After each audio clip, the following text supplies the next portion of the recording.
ओम शांति।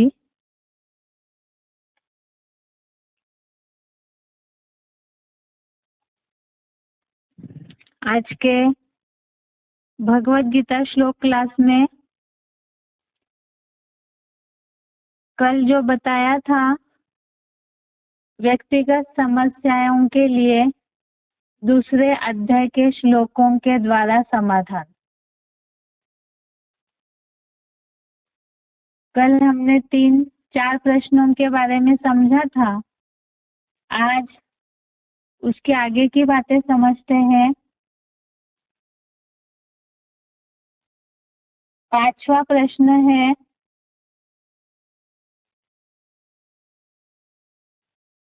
व्यसनों की गुलामी का कारण और उनसे सदा काल के लिए मुक्ति का रास्ता।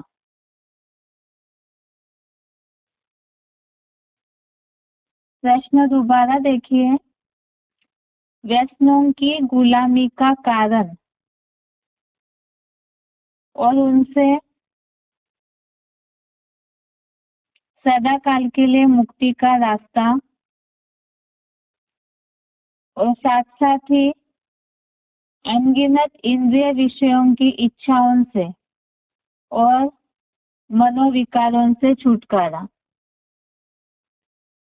सबसे मूल बात तो है, आज दुनिया में भी सब लोग इस बात को जानते हैं कि व्यसन निर्माण होने का कारण क्या है। कहीं ना कहीं जो इसके पहले प्रश्न हमने देखा, जीवन में जिनको निराशाएं रहती है, सफलता नहीं मिली या कोई ना कोई पारिवारिक टेंशन, समाज में जिस तरह उनके साथ व्यवहार होता है उसका टेंशन, या तो जो इच्छाएं आकांक्षाएं उन्होंने रखी है वो पूरी नहीं होती है, तो उसके कारण ही, टेंशन के कारण कहीं ना कहीं लोग गलत मार्ग का अनुकरण करने लगते हैं, गलत रास्ता चुन लेते हैं, गलत संग कर लेते हैं, व्यसनों के अधीन हो जाते हैं। तो इसीलिए ही ये तो मूल है समस्या कि व्यसनों के गुलाम क्यों होते हैं दुनियावी लोग। और आज ऐसे है कि इसके लिए तो गवर्नमेंट भी प्रयास कर रही है कि लोग इस तरह से व्यसनों से मुक्त हो जाए, बुरी आदतों से छूटे। कई ऐसे परिवार हैं जो बिखर जा रहे हैं इन कमियों के कारण। बहुत सारी गवर्नमेंट भी कोशिश कर रही है, मेडिकल के तौर पे भी कोशिश की जा रही है, लेकिन मूल बात तो है व्यसनों के अधीन क्यों हो जाता है इंसान। इसे भगवत गीता के आधार से ही हम देखते हैं कि पहली बात तो व्यसनों के अधीन होने का कारण क्या है। गीता में दूसरे अध्याय का 60वां श्लोक, अध्याय 2 श्लोक नंबर 60, इसमें जो बात आई है कि बुद्धिमान पुरुष की अच्छे से मत डालने वाली इंद्रियां भी मन को बलपूर्वक खींच लेती है। सबसे पहले तो व्यक्ति कहीं ना कहीं गलत संग में फंस जाता है। सबके गलत रास्ता अपनाने के अलग अलग कारण हो सकते हैं, जिसके कारण वो गलत संग में, कई बार गलत संग में फंसने के कारण भी लोग व्यसनों के अधीन हो जाते हैं। कई बार मानसिक टेंशन के कारण अधीन हो जाते हैं, और कई बार जबरियन भी उनसे इस तरह के गलत काम करवाए जाते हैं। तो बातें तो सारी अलग अलग है, लेकिन मूल कारण इसका यही है। बुद्धि तो सभी के पास है। वैसे तो गीता में जो बुद्धि बोली हुई है कि इस दुनिया में तो बुद्धि किसी के पास है ही नहीं, तो सात्विक बुद्धि की बात है। ऐसी सात्विक बुद्धि जिससे जीवन सुहाना हो जाए या ऐसा सात्विक जीवन हो जाए जो सुख शांतिमय हो जाए, वो तो कलयुगी कलह क्लेश के दुनिया में ऐसी बुद्धि तो किसी के पास है ही नहीं। लेकिन फिर भी जो थोड़ी बहुत अपना जीवन जीने की समझ शक्ति तो सभी के पास ही है, चाहे वो लौकिक दुनिया में क्यों न जी रहे हो, उसके बावजूद भी इस तरह से अधीन होने का मूल कारण है जो भगवत गीता में बताया है। प्रयत्न करते हुए भी पुरुष की जो अच्छे से मत डालने वाली इंद्रियां है, वो मन को बलपूर्वक खींच लेती है। अर्थात जो भी इस तरह से अधीन हुए हैं, उन्होंने कहीं ना कहीं अपनी इंद्रियों को खुला छोड़ा है। कहीं ना कहीं वो पहले से ही जिस तरह से मन पे उनको बैलेंस रखना चाहिए था, वो रखा नहीं, तो इसीलिए ही लोग व्यसनों के अधीन हो जाते हैं। और इसके लिए ही जैसे और भी श्लोक देखते हैं, गीता में ही अच्छा एक सटीक श्लोक बताया है, श्लोक नंबर 62 और 63, श्लोक नंबर 62 और 63।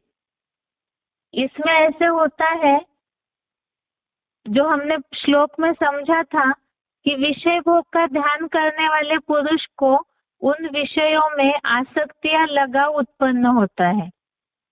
अगर जो भी इस तरह व्यसनों के अधीन हुए हैं, वो जानते भी है कि वो गलत कर रहे हैं, इससे उनका जीवन खराब हो जाएगा, उसके बावजूद भी वो उन आदतों को न छोड़ पाने का कारण क्या है?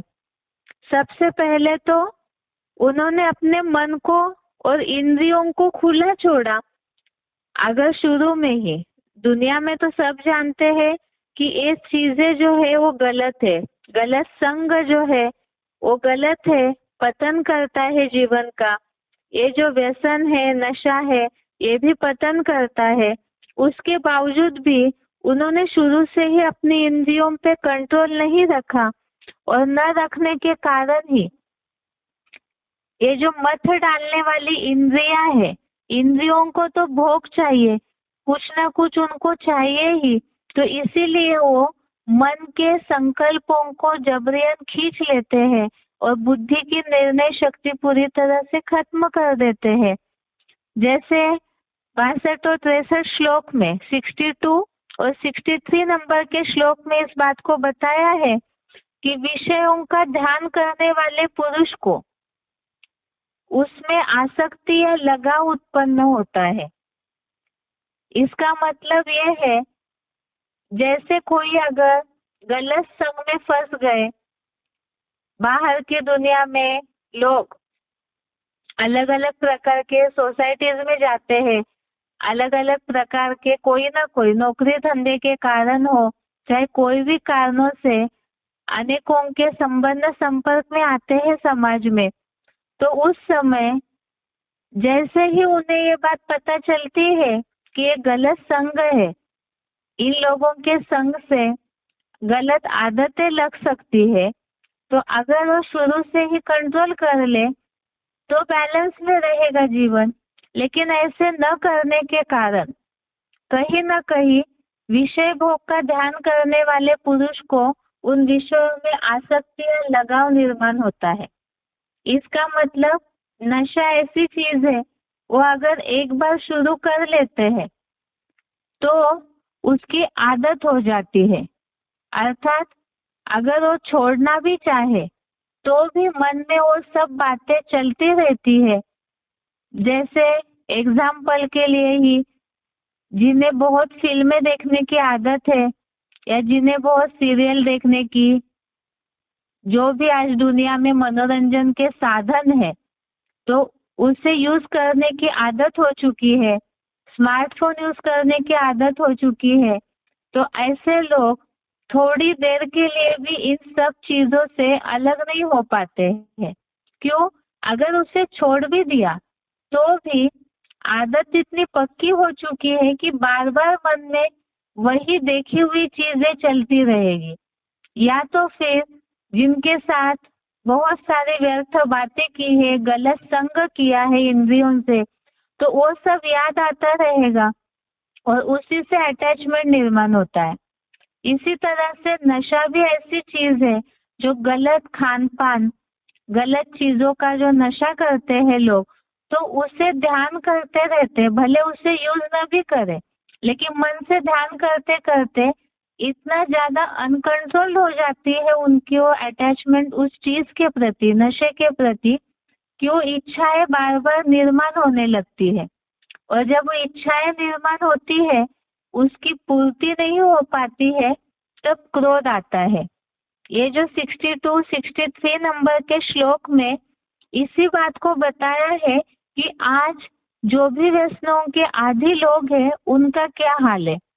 सबके मन में ये प्रश्न रहता है, जो भी ऐसे लोग हैं गलत संग में फंसे हुए हैं, तो उनकी आदतें रहती है, पूरा परिवार के परिवार बिखर जाता है। कारण यही है कि उनसे अगर उनकी आदतों को छुड़ाने की कोशिश की जाती है, तो वो बार बार उनके मन में वही सब बातें चलती रहती है, उसे वो मन से नहीं छोड़ पाते। अगर वो मन से उन बातों का त्याग करे, इस बात की गहराई को समझ करके, तब वही वो इच्छाएं निर्माण होना बंद हो जाएगा। लेकिन ऐसे होता नहीं है, बार बार उन चीजों में ही उनका मन भागता रहता है, उसी का ध्यान करते हैं, तो और इच्छाएं निर्माण होती है और नशे की ओर या गलत संग की ओर बार बार उनका मन भागता है, इच्छाएं निर्माण होती है। जब वो पूरा नहीं होता है तो क्रोध आता है। ये तो हमने सुना है, दुनिया में भी कहते हैं, मुरलियों में भी शिव बाबा ने बोला है कि क्रोधी अपने घर के बर्तन भी फोड़ने लगता है। और आज जो भी इस तरह से गलत आदतों में फंसे हुए लोग हैं, तो उनकी पारिवारिक स्थिति इसी तरह रहती है कि कहीं ना कहीं वो अनियंत्रित क्रोध जो है वो हिंसाचार पे उतर आते हैं। क्यों? क्योंकि जहाँ क्रोध आता है, क्रोध से मूढ़ता आती है और मूढ़ता के कारण स्मृति का नाश होता है। गुस्सा ऐसी चीज है जो व्यक्ति का पूरा होश आवाज खो देते हैं और उन्हें ये भी नहीं पता चलता है कि वो क्या कर रहे हैं, क्या नहीं कर रहे हैं। ऐसे एक्टिविटी पे उतर आते हैं जिसके कारण बुद्धि भ्रष्ट हो जाने से या तो अपना नुकसान करते हैं, या तो जिनके भी संपर्क में है, या तो पारिवारिक जिनके कनेक्शन में है, तो उनका भी नुकसान कर देते हैं। तो इसीलिए ही गीता में हमने इस बात को समझा था, जो बोला है कि ये ऐसे सुख है, कलयुगी ऐसे सुख है जो आदि में तो अमृत समान लगते हैं, लेकिन परिणाम जो है इसका विष समान होता है।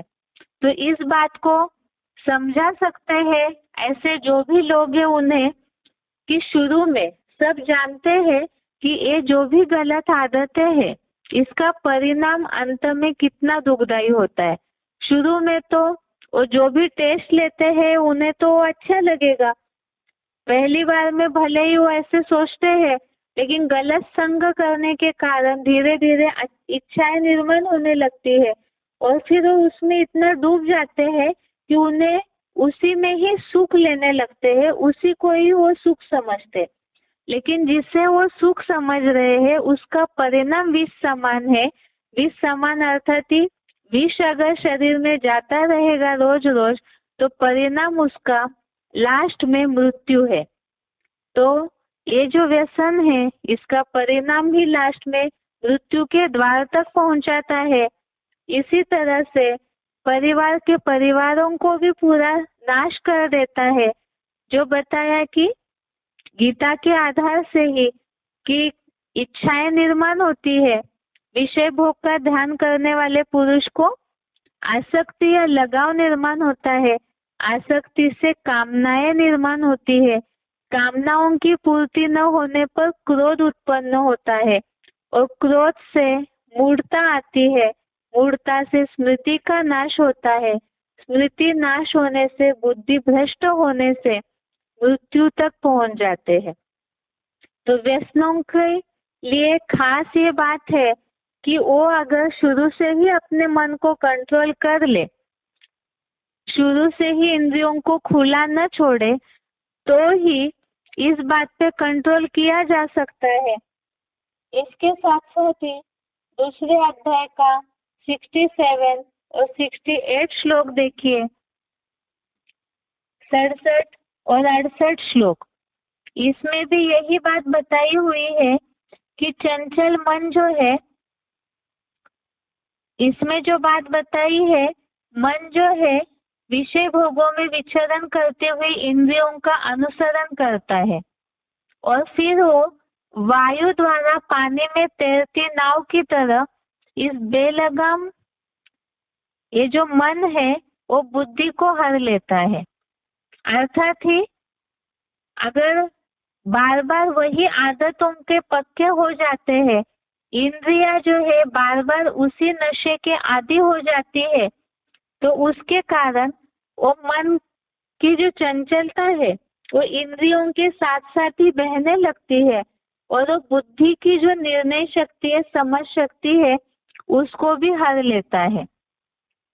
और जब इस तरह से हर लेता है तो उसके लिए निवारण भी होगा। भगवत गीता में ऐसे जो भी गलत मार्ग का अनुकरण कर रहे हैं उन सब के लिए निवारण भी दिया हुआ है। 68 नंबर श्लोक, 68 नंबर श्लोक में ये बात बताई है, जिसकी इंद्रिय भोगों से सब प्रकार से रोक ली गई है, उसकी बुद्धि भली भांति स्थिर रहती है।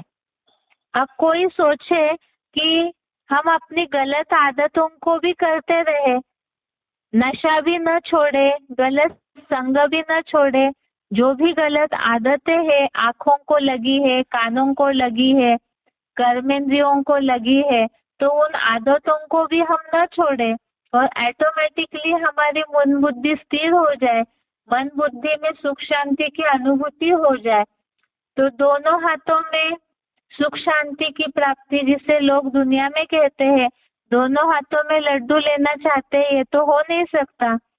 कोई एक ही चीज मिल सकती है, या तो बुराई को पूरी तरह से छोड़ना होगा तभी अच्छाई आएगी। अगर कोई विष का घड़ा है, दूध का ही घड़ा हो, उसमें एक बूंद भी विष पूरे दूध को विषैला बना देता है, और यहाँ तो व्यसन जो है वो तो पूरा ही विष है।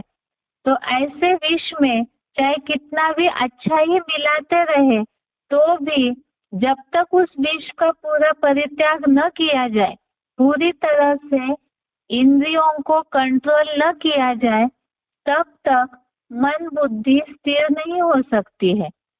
इसीलिए ही सबसे पहले तो इंद्रियों को सबसे पहले खुला छोड़ दिया, पहली स्टेप में ही, तो पहले उसे कंट्रोल करे, उसके बाद ही मन बुद्धि जो है वो भली भांति स्थिर हो सकती है।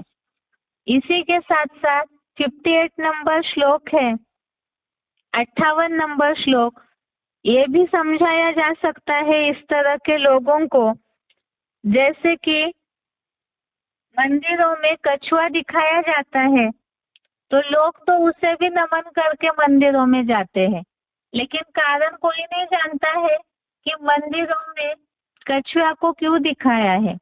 वास्तव में उस कछुए की तरह मनुष्यों को भी आचरण करना है, तब ही वो उस तरह से जैसे देवताएं पूजनीय बने हैं, तब इस तरह से कुछ न कुछ महिमा योग्य पूजनीय बन सकते हैं।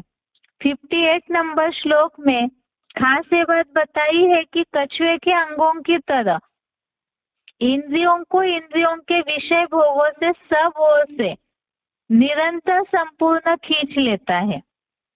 अर्थात जैसे कछुआ है वो अपनी इंद्रियों को समेट के रखता है, इसी तरह से ही इंद्रियों को जो भी इस तरह से व्यसनों के, गलत आदतों के आदी है, कई ऐसे हैं जो कि बार बार उन्हें गलत संग के लिए बाहर घूमने फिरने की ही आदत होती है, तो इतना तो कंट्रोल करना होगा इंद्रियों को कि वो अंदर बैठे रहे। उसके साथ साथ ऑप्शन में उसके लिए कुछ और मनोरंजन का साधन ढूंढे, कुछ न कुछ मन बुद्धि को स्थिर करने के लिए मेडिटेशन का रास्ता ढूंढे, तब वही इंद्रियों को अगर खुला छोड़ेंगे तो आदतें कभी भी नहीं सुधर सकती है। घोड़ा है, घोड़े का लगाम ही न पकड़ा जाए और सोचे कि घोड़ा हमें गड्ढे में न ले जाए, ये कैसे पॉसिबल है। इसी तरह से इंद्रिया जो है, जो हमने बेसिक कोर्स में इस बात को देखा है, ये बुद्धि जो है ये वास्तव में मालिक है।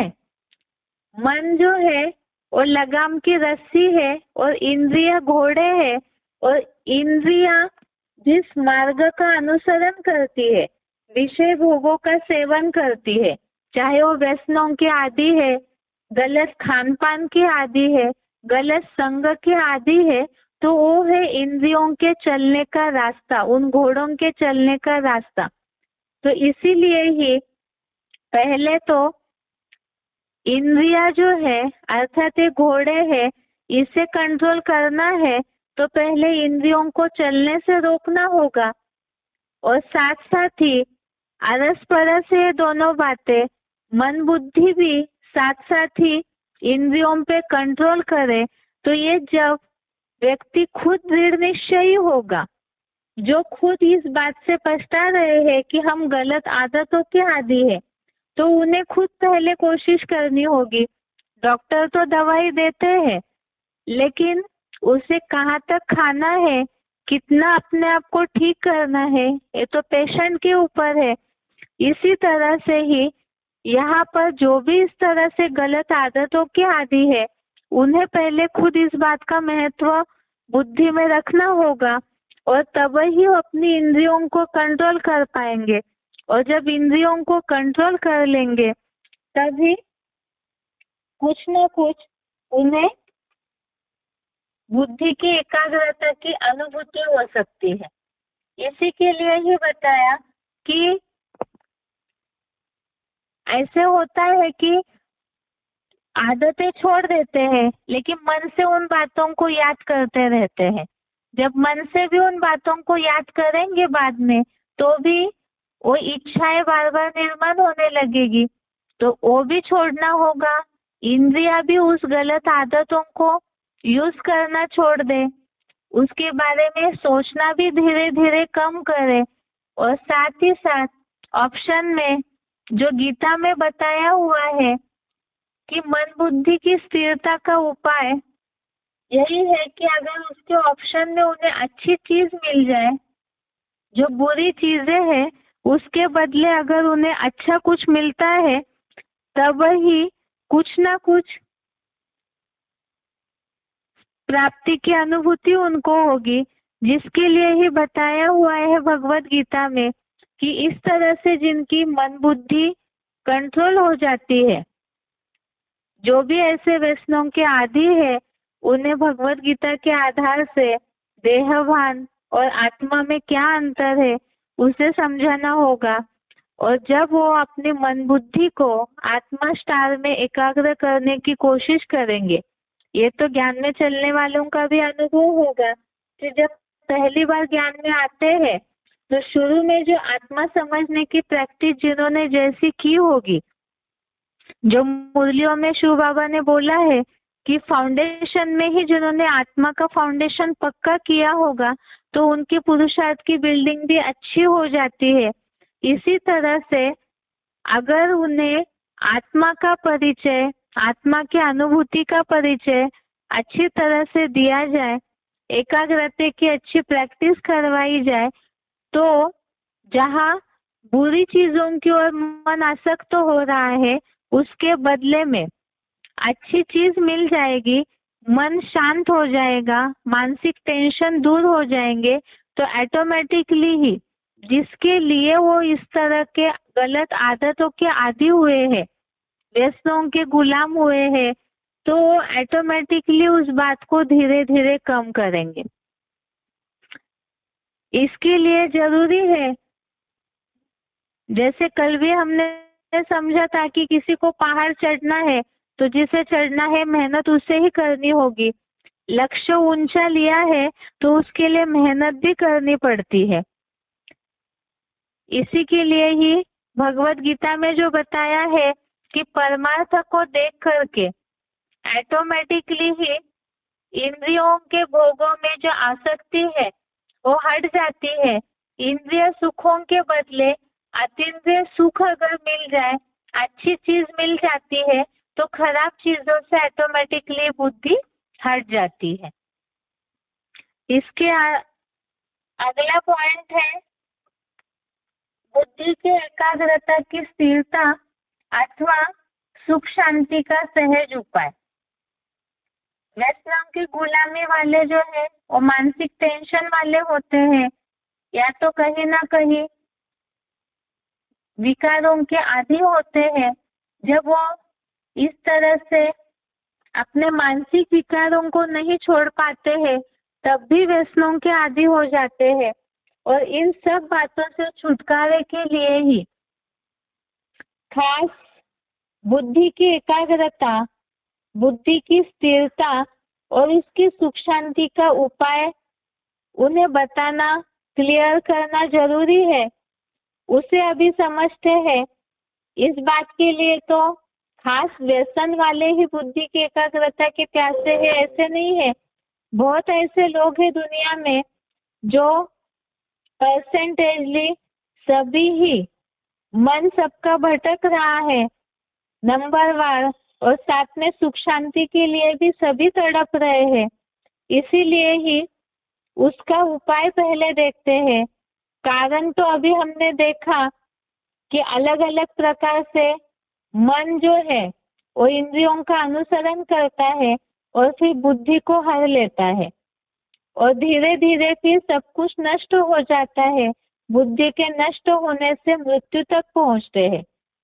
तो मूल बात क्या है? बुद्धि खराब हो चुकी है।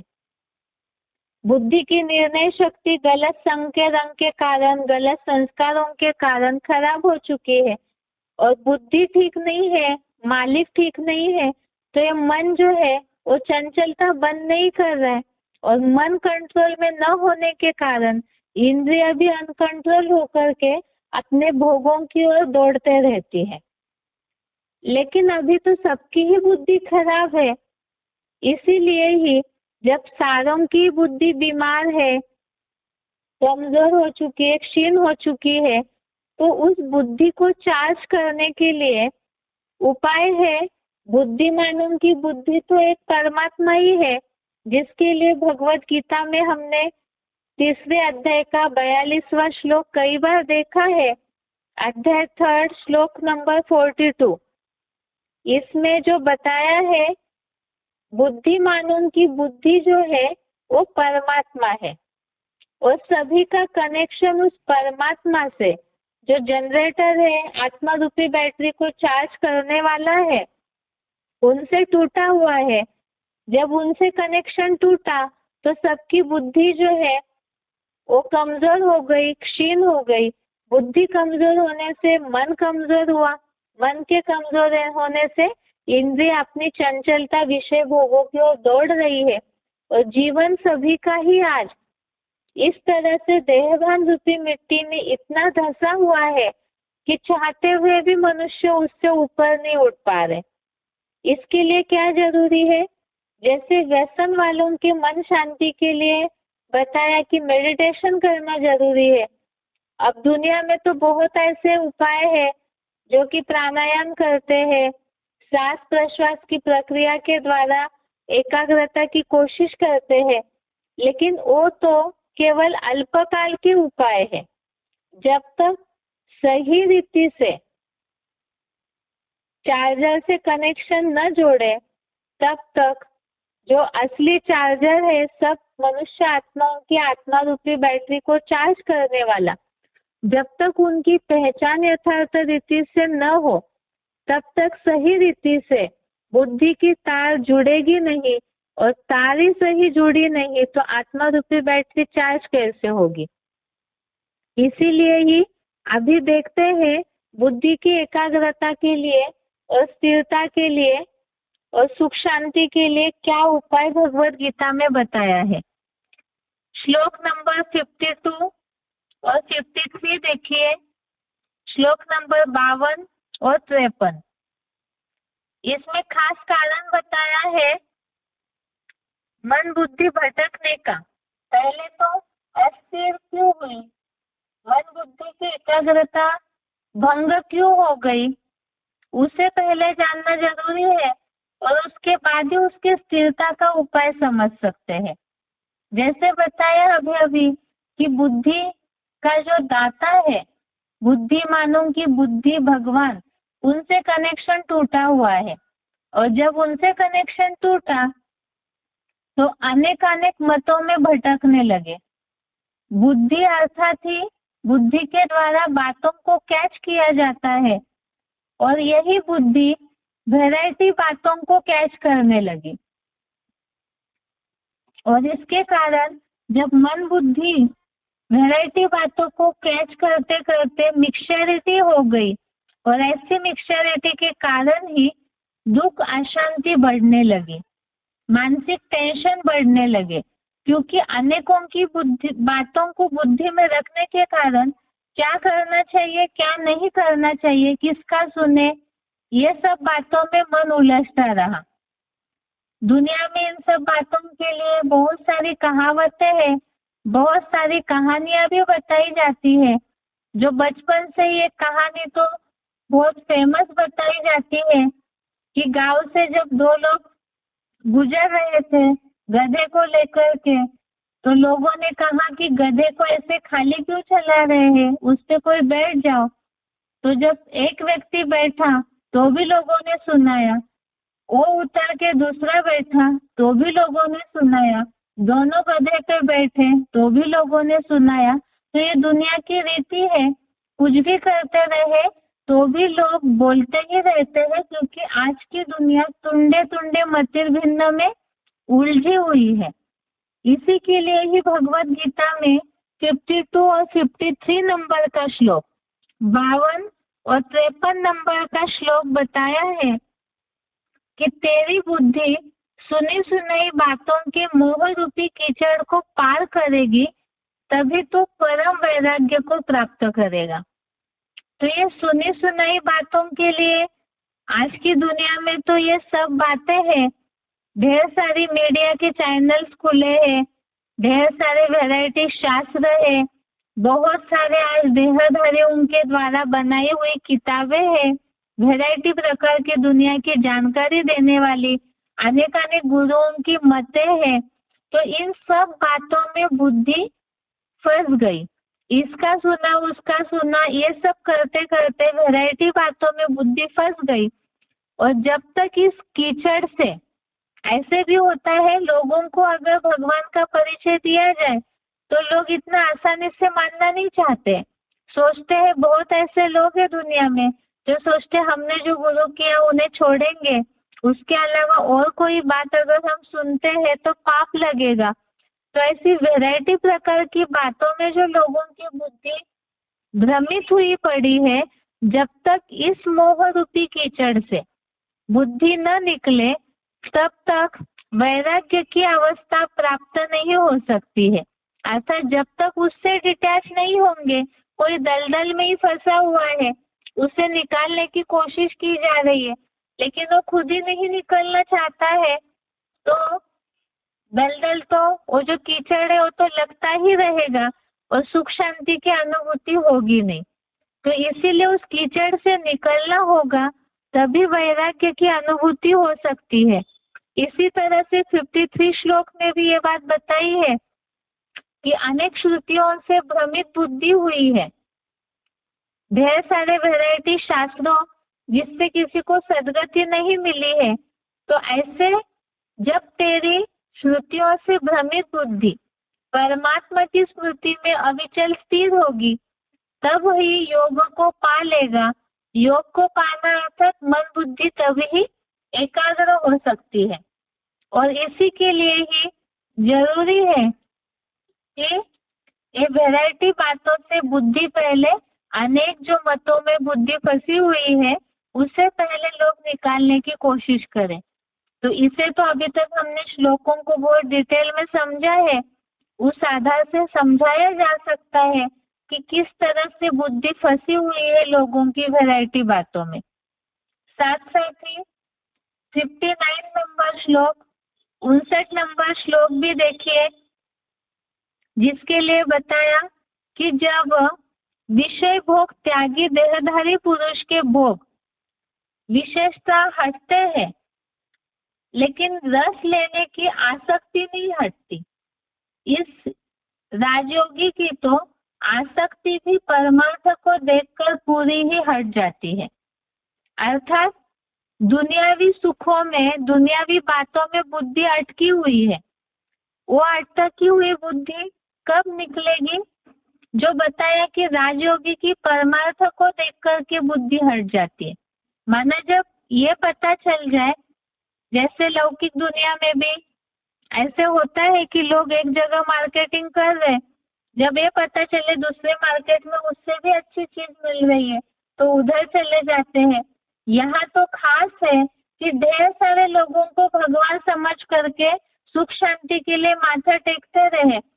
जब ये बात बुद्धि में आ जाए कि असली भगवान जो है उनका कार्य साकार में चल रहा है और उनके द्वारा मन बुद्धि की एकाग्रता जब एक जगह टिक जाए तो उससे ही सुख शांति की अनुभूति हो जाती है। ये बात जब लोगों की बुद्धि में एक बार के लिए भी अनुभूति हो जाए, जो बोला हुआ है कि इस कर्म योग का अल्पांश भी महान भय से रक्षा करता है, तो इस तरह से अगर कुछ समय के लिए भी वो इस बात की, मन की एकाग्रता की अनुभूति कर लेते हैं तो ऑटोमेटिकली ही दुनियावी जो बातों में उनकी बुद्धि फंसी हुई है वो निकल जाएगी। जिसके लिए ही दूसरे अध्याय का ही 70 और 71 नंबर श्लोक, 70 और 71 नंबर श्लोक, जिसमें ये बात बताई है कि लोगों की बुद्धि इस तरह से कब हटेगी, जो बताया 70 नंबर के श्लोक में कि जब चारों ओर से भरपूर अचल प्रतिष्ठा वाले समुद्र में जैसे जलधाराएं प्रवेश करती है। 70 नंबर के श्लोक का सार सिर्फ देखते हैं, जो उसमें हमने समझा था कि जहाँ तुझे पाके जहान पा लिया, जमीन तो जमीन आसमान पा लिया, अर्थात एक भगवान मिलने मात्र से ही सारी इच्छाएं उसमें पिरोहित हो जाती है। जब इस तरह से लोगों की बुद्धि में भावना बैठ जाएगी तब ही बुद्धि की एकाग्रता के लिए एक ठिकाना मिल जाएगा। लोगों की बुद्धि एकाग्र इसलिए नहीं है क्योंकि वो ठिकाना ढूंढ रही है, कोई स्थान ढूंढ रही है जहाँ टिक के एक के अग्र होके, एक के सामने रख करके बुद्धि जब स्थिर हो जाएगी तब ही सुख शांति मिल सकती है। 70 नंबर के श्लोक में भी यही बात बताई हुई है कि जब बाप भगवान मिल जाता है तो सब कुछ मिल जाता है, और जहाँ सारी इच्छाएं ऑटोमेटिकली ही समाप्त हो जाएगी, जहाँ अनेक प्रकार की इच्छाएं हैं वहाँ सुख शांति नहीं मिल सकती। जब वो इच्छाएं एक जगह टिक जाएगी तब ही ऑटोमेटिकली आत्मा शांति को पा लेती है। और उसके साथ साथ ही दूसरा 71 नंबर श्लोक, उसमें ये बात बताई है कि जो पुरुष सारी कामनाओं को यहाँ ही छोड़कर लालसा रहित, ममताहीन, निरंकारी भाव का आचरण करता है वो भी परम ब्रह्म की शांति को पा लेता है। अर्थात 5 विकारों को जब छोड़ देंगे, अर्थात ये जो बंधन है अनेक प्रकार के विकारों के और उसके साथ साथ उनके ही छोटे रूप है, ईर्ष्या, द्वेष, घृणा, बहुत वैरायटी रूप है 5 विकारों के। तो सारी बातों से जब व्यक्ति निकलने की कोशिश करेगा, ज्ञान जितना जितना बुद्धि में भरता जाएगा और इससे जब व्यक्ति निकल जाएगा तो ऑटोमेटिकली उन्हें शांति की प्राप्ति हो सकती है। तो ये है बुद्धि की एकाग्रता का।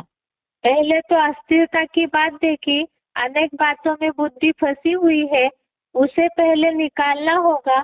एक जो बुद्धिमानों की बुद्धि है उसके आगे जहाँ बुद्धि को टिकाएंगे, स्थिर करेंगे तो ऑटोमेटिकली सुख शांति जो है उसकी अनुभूति हो जाएगी। अगला प्रश्न है अनेक प्रकार के भय से मुक्ति।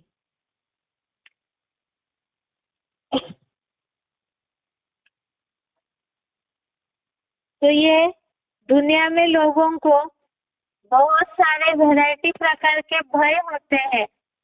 बच्चों को अपने जीवन में अपना भय, गृहस्थियों को अपने वैरायटी प्रकार की पारिवारिक समस्याओं का भय।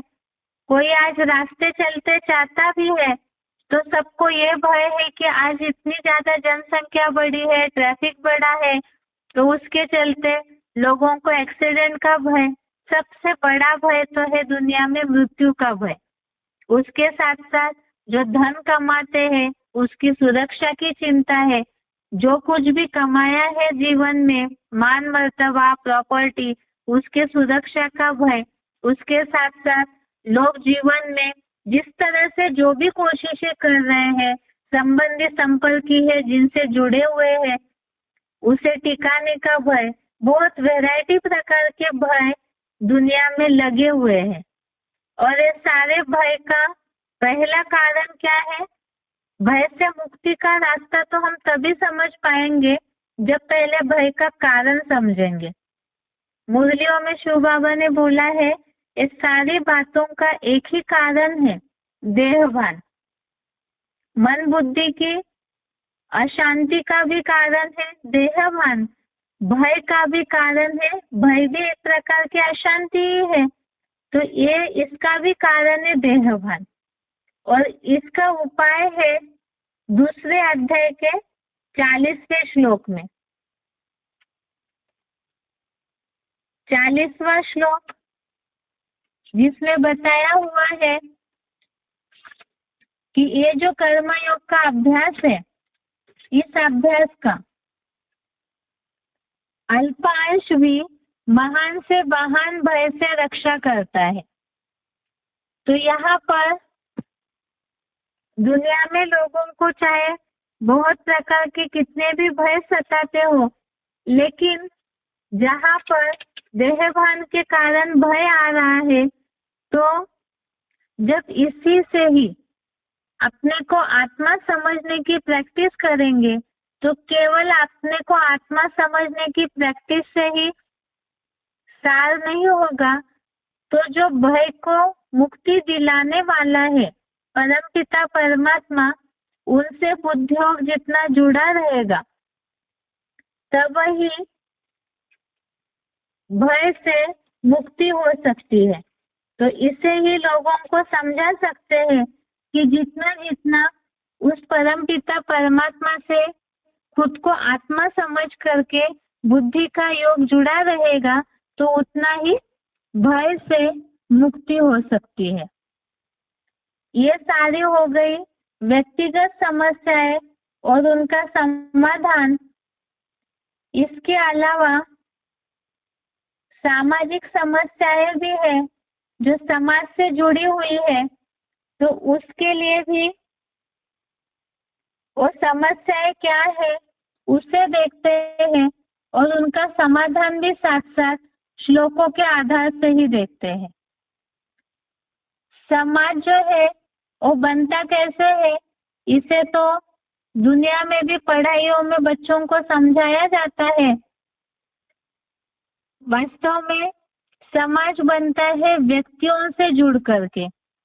जितने वैरायटी प्रकार के व्यक्ति एक दूसरे से जुड़े रहते हैं, तो वो व्यक्तियों का जो ग्रुप है, अनेक व्यक्ति मिलकर के ही समाज बनता है। इसीलिए ही सबसे पहले तो भगवान इस सृष्टि पर आकर बोलते हैं कि सबसे पहले हर एक व्यक्ति को अपना परिवर्तन करना चाहिए। दुनिया में भी लोग इस बात को जानते हैं, जो बताया है स्व परिवर्तन। पहले खुद को बदलना है। लोग इसे कहते हैं खुद बदलेंगे तो जग बदलेगा, और शिव बाबा ने मुरली में बोला है स्व परिवर्तन से विश्व परिवर्तन। और इसके लिए ही जरूरी है कि हर एक व्यक्ति पहले अपने में सुधार लाए। अब सामाजिक समस्या क्या है? सबसे पहली सामाजिक समस्या है समाज में बढ़ रहा अत्याचार, भ्रष्टाचार, अनाचार और चरित्र का पतन। पहले तो व्यक्तियों के अपने चरित्र का पतन होता है और उसके साथ साथ फिर समाज का भी चारित्रिक पतन होता है। और ये चारित्रिक पतन का कारण क्या है? जो अभी अभी हमने व्यसनों के लिए समझा था, जिन श्लोकों को, श्लोक नंबर 60, जिसमें इस बात को समझा था हमने कि मन जो है इंद्रियों का अनुसरण करते करते, श्लोक नंबर 60 देखिए, जो हमने अभी समझा था व्यसनों की गुलामी के लिए कि प्रयत्न करते हुए भी बुद्धिमान पुरुष की मत डालने वाली इंद्रियां मन को बलपूर्वक खींच लेती है। अब ये तो व्यक्तिगत सभी के मनों को खींच चुकी है और यहाँ पर संग के रंग के कारण जो 62 और 63 श्लोक में ये बात आई हुई है कि संगात संजायते काम, संग के रंग के कारण ही सबसे पहले इच्छाएं निर्माण होती है। तो व्यक्ति भी किसी का संग करता है, समाज में जो भी व्यक्ति विशेष है उनका संग करता है, उसके कारण उसकी इच्छाएं बढ़ती है। और समाज के चरित्र का पतन का भी कारण यही है कि सब लोग संग के रंग में डूबे हुए हैं। समाज की बहुत सारी ऐसी समस्याएं हैं, खास तो जो बताया अत्याचार, भ्रष्टाचार, अनाचार। इसका मूल कारण क्या है? आज गवर्नमेंट बहुत सारे प्लानिंग कर रही है, लेकिन उसके बावजूद भी भ्रष्टाचार के लिए कितने लोग हैं जो अनशन कर रहे हैं, बहुत ऐसे लोग हैं जो आंदोलन करते हैं, लेकिन उसके बावजूद भी जब से भारत स्वतंत्र हुआ है तब से लेके आज तक भी जिस तरह से इसमें प्रोग्रेस होनी चाहिए वो न होकर के और ही पतन ही होते जा रहे हैं समाज का। क्यों? क्योंकि इस बात को कोई भी नहीं समझ रहा है कि हमें पहले बदलना है। ये लोग सोचते हैं कि परिवर्तन पहले दूसरा करे। जहाँ अच्छी चीजों की बात आती है तो वो हमें मिलना चाहिए, और बुराइयों की या परिवर्तन की जहाँ बात आती है तो लोग सोचते हैं पहले सामने वाला करे। और ऐसे होते होते ही समाज का जो परिवर्तन होना चाहिए वो हो ही नहीं पा रहा है। इसी के लिए ही, और जो भी परिवर्तन के लिए बैठे हुए हैं, जिनके हाथ में सत्ता है, जो समाज के परिवर्तन के लिए मुखिया बन करके बैठे हैं, तो जब तक वो इस बात की गहराई को न समझे कि इंद्रियों पे कंट्रोल करना है, अपनी इच्छाओं पे कंट्रोल करना है। बुद्धिमान लोग समाज को चला रहे हैं, लेकिन ऐसे बुद्धिमान जो है लौकिक दुनिया के हिसाब से ही, जिनकी ज्यादा बुद्धि चल रही है, जो समाज को परिवर्तन का ठेका लिए हुए हैं, तो जब तक वो इस बात को भगवत गीता के आधार से नहीं समझते हैं कि ये जो इंद्रियां हैं, इंद्रियों का सुख और मन की चंचलता, जब तक इस बात पे कंट्रोल न किया जाए तब तक किसी भी हालत में परिवर्तन नहीं हो सकता है। जिसके लिए ही 62 और 63 नंबर का श्लोक हमने अभी अभी समझा कि विषय भोगों का ध्यान करने वालों को जो आसक्ति या लगाव निर्माण होता है, अब संग के रंग के कारण एक दूसरे को देखते हैं समाज में, और उसके कारण ही एक दूसरे का संग करते करते ही समाज बिगड़ते गया, उसका पतन होते गया। जिसके लिए ही जो बताया कि ऐसे विषय भोगों का अनुसरण करते करते समाज में जो हवा फैल जाती है, कोई भी एक चीज निकल जाती है, उसकी इतनी ज्यादा एडवर्टाइज हो जाती है आज दुनिया में कि सब उसके पीछे भागने लगते हैं। मन दौड़ता है, एक दूसरे से कंपैरिजन करने लगते हैं कि ये सुख सुविधा की चीज इनके पास है तो हमें भी होनी चाहिए। ऐसे करते करते वो चीज भले गलत हो, जिसका प्रभाव जीवन पे गलत पड़ रहा हो, एग्जाम्पल के लिए ही मोबाइल है, स्मार्टफोन आज इतना ज्यादा सब यूज करने लगे हैं कि सब यही सोचते हैं कि हमारे हाथ में भी दुनिया होनी चाहिए। और ऐसे करते करते ही चारित्रिक मानसिक पतन होते जा रहा है। लेकिन लोग उसके लिए नियंत्रण करें हम अपने आप को। जब सभी इस बात को समझेंगे तब वही कुछ परिवर्तन हो सकता है, जिसके लिए उपाय भी पहले ही हमने देखा है 68 और 58 नंबर श्लोक कि पहले तो इंद्रिय भोगों से सब ओर से रोक ली जाए। जब इस तरह से सभी इस बात की कोशिश करेंगे, रोकने की कोशिश करेंगे, तब वही बहुतों ने जो भी इस भगवत गीता क्लास से जुड़े हुए हैं, दशहरे के लिए जो वीडियो निकला था उसमें रावण के लिए जो बातें बताई थी कि ये जो इंद्रियों के सुख है, जैसे रावण साल प्रति साल बढ़ते जाता है, उसका रूप बड़ा ही होते जा रहा है।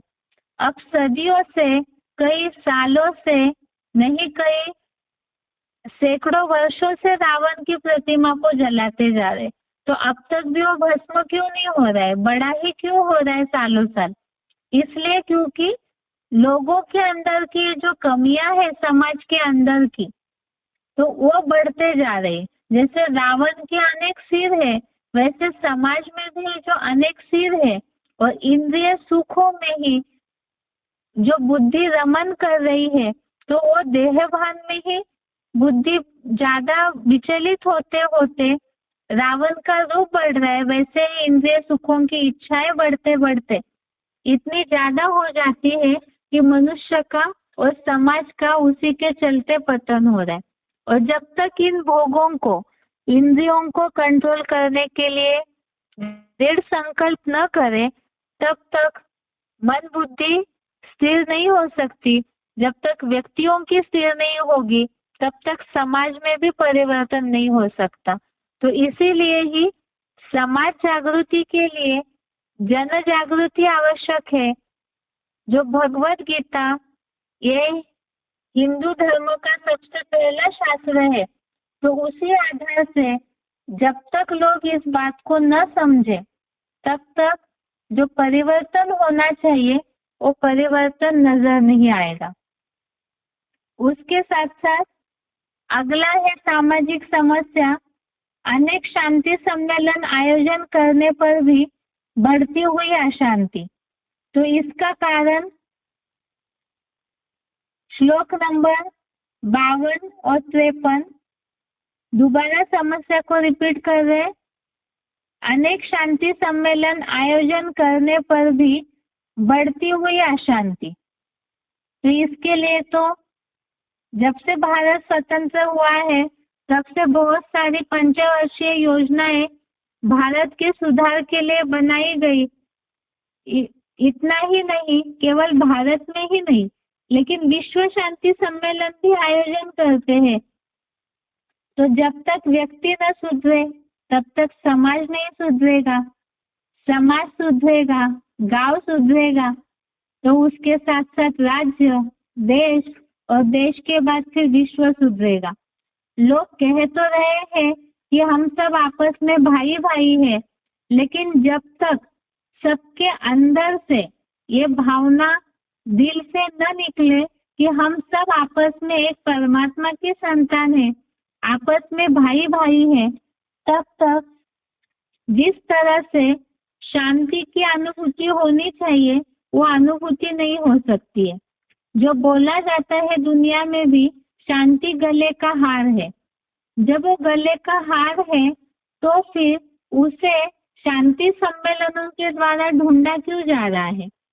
इसलिए क्योंकि जब तक पहले सब व्यक्तिगत रीति से सुख शांति की अनुभूति न करें, तब तक बड़े रूप में सामाजिक स्तर पर, वैश्विक स्तर पर जो सुख शांति की अनुभूति होनी चाहिए वो नहीं हो सकती है। इसी के लिए बताया जो व्यक्तिगत कारण है अशांति का, वही सामाजिक कारण भी है। अनेक सुनी सुनाई बातें, 52 और 53 नंबर श्लोक। इसमें जो वैरायटी प्रकार की अनेक सुनी सुनाई बातों में फंसे हुए हैं, और जब इन बातों से न निकले सामाजिक स्तर पे लोग, तब तक जो बताया है कि बुद्धि जब सुनी सुनाई बातों के मोहरूपी कीचड़ से पार करेगी, तब ही वैराग्य को प्राप्त होगा। और मुरली में भी शिव बाबा ने बोला है कि भारतवासियों ने सुनी सुनाई बातों से ही दुर्गति को पाया है। ढेर सारी वैरायटी शास्त्रों की बातों में बुद्धि अटकी हुई है। अनेक गुरु, मठ, पंथ, संप्रदाय, वैरायटी प्रकार की जो मतें निकलती है, उनमें बुद्धि उलझी हुई है, अटकी हुई है। जब इससे निकलेगी तब ही शांति की महसूस तो हो सकती है सामाजिक स्तर पर, जिसके लिए ही 70 और 71 नंबर का श्लोक बताया कि चारों ओर से सब अपनी इच्छाओं को एक दूसरे में उलझा करके रखे हैं। तो ये अलग अलग पोखरों में अलग अलग गड्ढे गड्ढियों से ही पानी लेते जा रहे हैं। जब अपनी सारी इच्छाओं को मनुष्य त्याग करके सारी कामनाओं को, सारी इच्छाओं को एक भगवान पे ही अर्पित कर दे।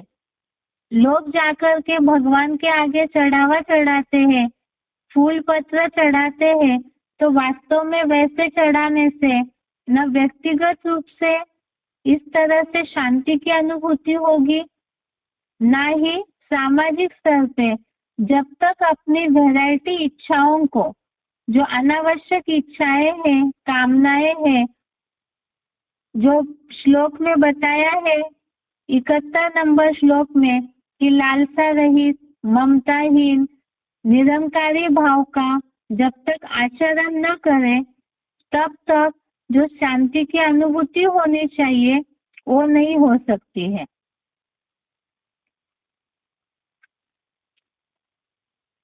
उसके साथ साथ तीसरी समस्या है पाश्चिमात्य विद्या व संस्कृति का बच्चों और युवा वर्ग पर अत्यधिक प्रभाव और भारतीय संस्कृति व संप्रदाय का लोप।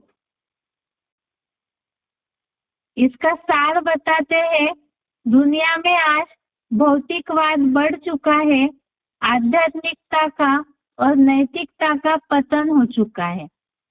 दुनिया में आज भौतिकवाद बढ़ चुका है और आध्यात्मिकता का और नैतिकता का पतन हो चुका है। तो इसका खास कारण क्या है? आज लोग, बहुत से माता पिता है जो परेशान है इस बात से, क्योंकि उनके जो बच्चे हैं वो कोई भी आध्यात्मिकता को, भक्ति को, लौकिक दुनिया के हिसाब से भक्ति भावनाओं को, जो भारत की पुरानी परंपराएं है, संस्कृति है, उसे महत्व ही नहीं देते हैं। तो इसका कारण क्या है?